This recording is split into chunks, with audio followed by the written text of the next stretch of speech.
You're tuning into Black and White Sports on YouTube. The no-holds-barred truth on sports. The main event starts now. All right, Black and White Sports supporters, we're going to talk about Caitlin Clark. We got some new information regarding ticket demands to see the Indiana Fevers and the WNBA's superstar, biggest star. Let's keep it real here. Biggest star, right? All right, some are comparing this to Kobe, some comparing it to MJ.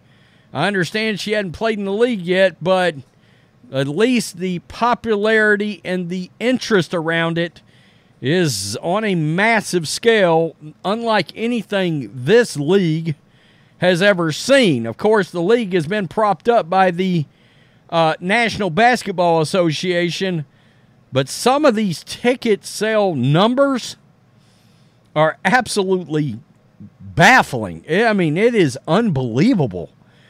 This is by way of Forbes. Actually, it's NPR. My God, I don't think I've ever used the NPR as a source for anything.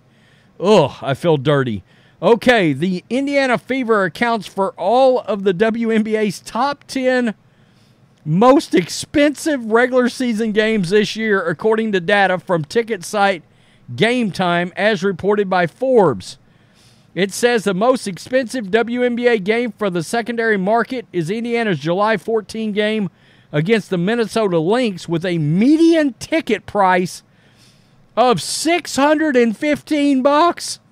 Wow. The Fever's June games against the Chicago Sky are at $600, and the Washington Mystics $530 also made the list.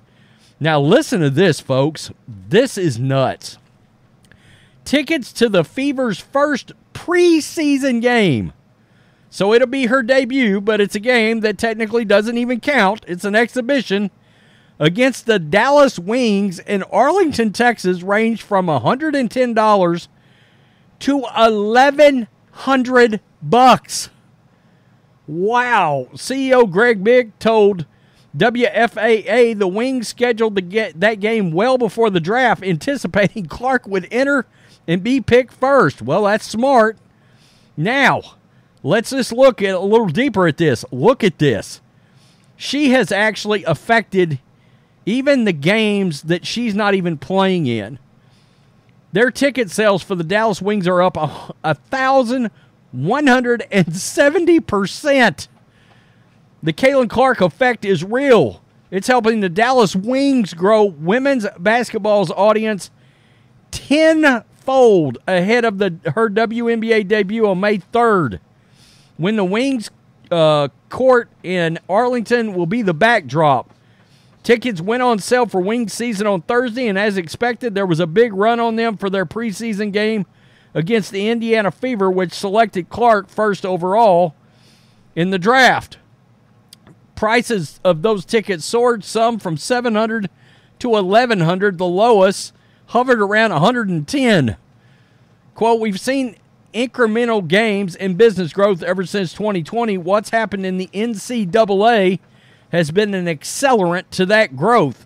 We structured our ticket sales accordingly and waited later in the calendar year to go on sale with them to create a pent-up demand post-draft. So this guy did some real sales work here.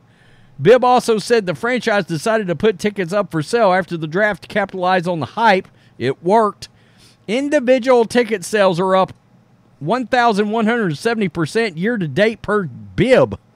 Overall ticket sales are up 220% for the first time in the franchise history in Texas. Season tickets are sold out. Wow. Wow. The Wings will also play back-to-back games against the Chicago Sky, which drafted Angel Reese, another top draw. So, wow. In Dallas, okay. I mean, she's literally affected Dallas now.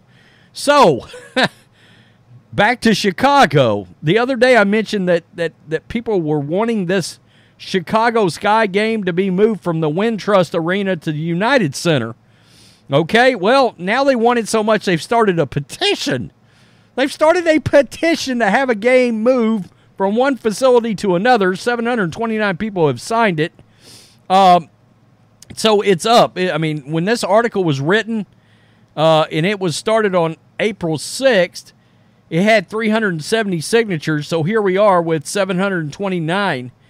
These games are nearly sold out, and the remaining resale tickets are extremely expensive. The United Center has more than double the capacity of the Sky's own Wintrust Arena. The Las Vegas Aces have already made room for their game against the Fever this summer. This larger capacity would certainly draw Iowa fans and alumni from across the Midwest. The petition says moving to the United Center will allow for larger quantities of seats. Right, it's a bigger arena.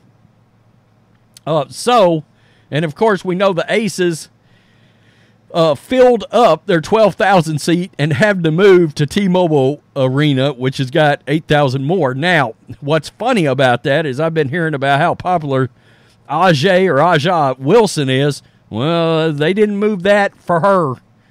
They moved that game for Caitlin Clark. Like I said, that tells you all you need to know about needle movers in the WNBA. Now, here's the problem for the Chicago Sky and the Caitlin Clark fans wanting to watch her. There's a concert, all right, at the United Center on June 23rd, 2024. So the night of the game, there's an R&B concert there. So I don't know how that would work. They would work out. I assume that the artist that's going to play that arena probably has some sort of protection, I would believe, in some kind of a contract deal with United Center. I don't know. Maybe they don't. But I wouldn't think the facility could just come in and say, hey, we're pushing you out for a WNBA game. Nobody saw that coming, I guarantee you. For a WNBA game, we need to move your concert. And I'm sure whoever this artist is, and it said they sold 25 million singles, and I've never heard of them. Okay. Anyway, some R&B artist, and man, this is getting interesting. Now you're talking about concerts having to be pushed out of the way.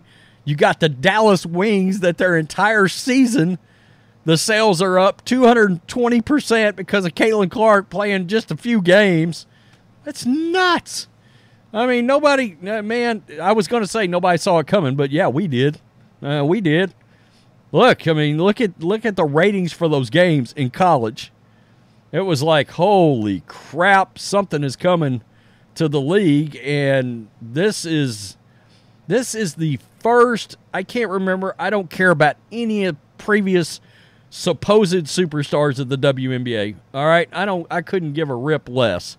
Again, the most famous claim to fame this league's got is Brittney Griner getting arrested in Russia from Vladimir Putin. Caitlin Clark comes in, makes it about basketball.